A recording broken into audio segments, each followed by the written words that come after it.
ও বর্ষা চৌধুরী চৌধুরী চৌধুরী না, আমি ভাবলাম যে আপনার বর্ষা কেন বললেন। এখন তো শীত ভাই, শীতের মধ্যে বর্ষা কেমনে আসবে।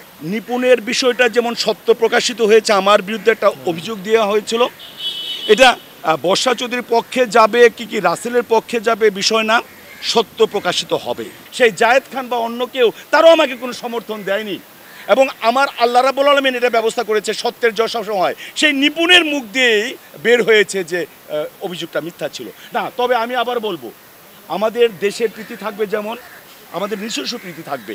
আপনারা যারা সাংবাদিক আছেন তারা একজনের প্রতি আরেকজন সমর্থন আছে দেখে কিন্তু নথি শেয়ার করেছিল একটা নির্বাচিত কমিটি, কিন্তু আমি পাশে পাইনি। আমি কেন, কেউ পায়নি। শাকিব খান 5 বার বয়কট হয়েছে, এখানে অবাঞ্ছিত ঘোষণা করা হয়েছে তাকে। শাকিব খান পায়নি কোনো কারো সমর্থন। এমনকি অনেক বিখ্যাত রাজ্জাক সাহেবকেও অবাঞ্ছিত ঘোষণা করা হয়েছে। এমন কোনো শিল্পী নাই বিখ্যাত যাদেরকে অবাঞ্ছিত করা হয়েছে, কিন্তু তাদের পক্ষে দাঁড়ানোর মতো একজন লোক ছিল না। এর জন্যই কিন্তু আমাদের শিল্পীদের অবস্থা কিন্তু দিন দিন খারাপ হচ্ছে। আমরা পাশে পাচ্ছি না। পাশে কেন পাচ্ছি না? ন্যায়ের পক্ষে বলেন, আপনি তো আমার পক্ষে বলতে পারছি না। তবে আপনার কথাটা ভালো, এটা আমার বলার ইচ্ছে ছিল। আমি যখন নিপুণের প্যানেলে দাঁড়ালাম সত্য কথাটার মুখ দিয়ে বের করার জন্য, অনেকে বলেছে আপনি ওই প্যানেলে কেন গেলেন। আমাকে ওই প্যানেলও ডাকছিল, আমি যাই নাই। আমি ইলেকশন করব না, জীবনে ইলেকশন করব না, শুধু সত্য প্রকাশের জন্য।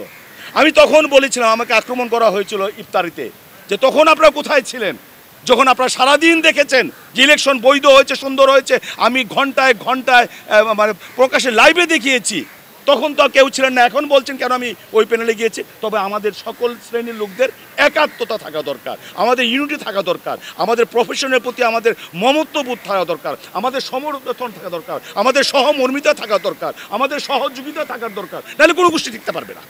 ও বর্ষা চৌধুরী চৌধুরী চৌধুরী না, আমি ভাবলাম যে আপনার বর্ষা কেন বললেন। এখন তো শীত ভাই, শীতের মধ্যে বর্ষা কেমনে আসবে।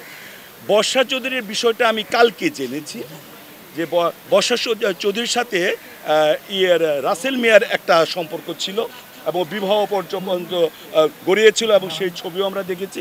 এবং দুজনের মাঝে কিন্তু পরে কি হলো, যে এটা হলো মামলা হলো, মোকদ্দমা হলো, হাজতে গেল, জামিন নিল, এই বিষয়গুলি যাওয়াটা উচিত নয়। পরে কিন্তু একই হয়ে যায়। এবং আরেকটা বলবো, নিপুণের বিষয়টা যেমন সত্য প্রকাশিত হয়েছে, আমার বিরুদ্ধে একটা অভিযোগ দেওয়া হয়েছিল, এটা বর্ষা চৌধুরীর পক্ষে যাবে কি রাসেলের পক্ষে যাবে বিষয় না, সত্য প্রকাশিত হবে। শুধু অপেক্ষা করতে হবে, শুধু যুক্তি দেখতে হবে। সত্য প্রকাশ, আমারটা 2 বছর লেগেছিল সত্য প্রকাশ হতে। হয়তো রাসেল আর বর্ষার সত্য প্রকাশ হবে, এবং আপনারা তখন জানতে পারবেন কার বিষয়টা সত্যি ছিল।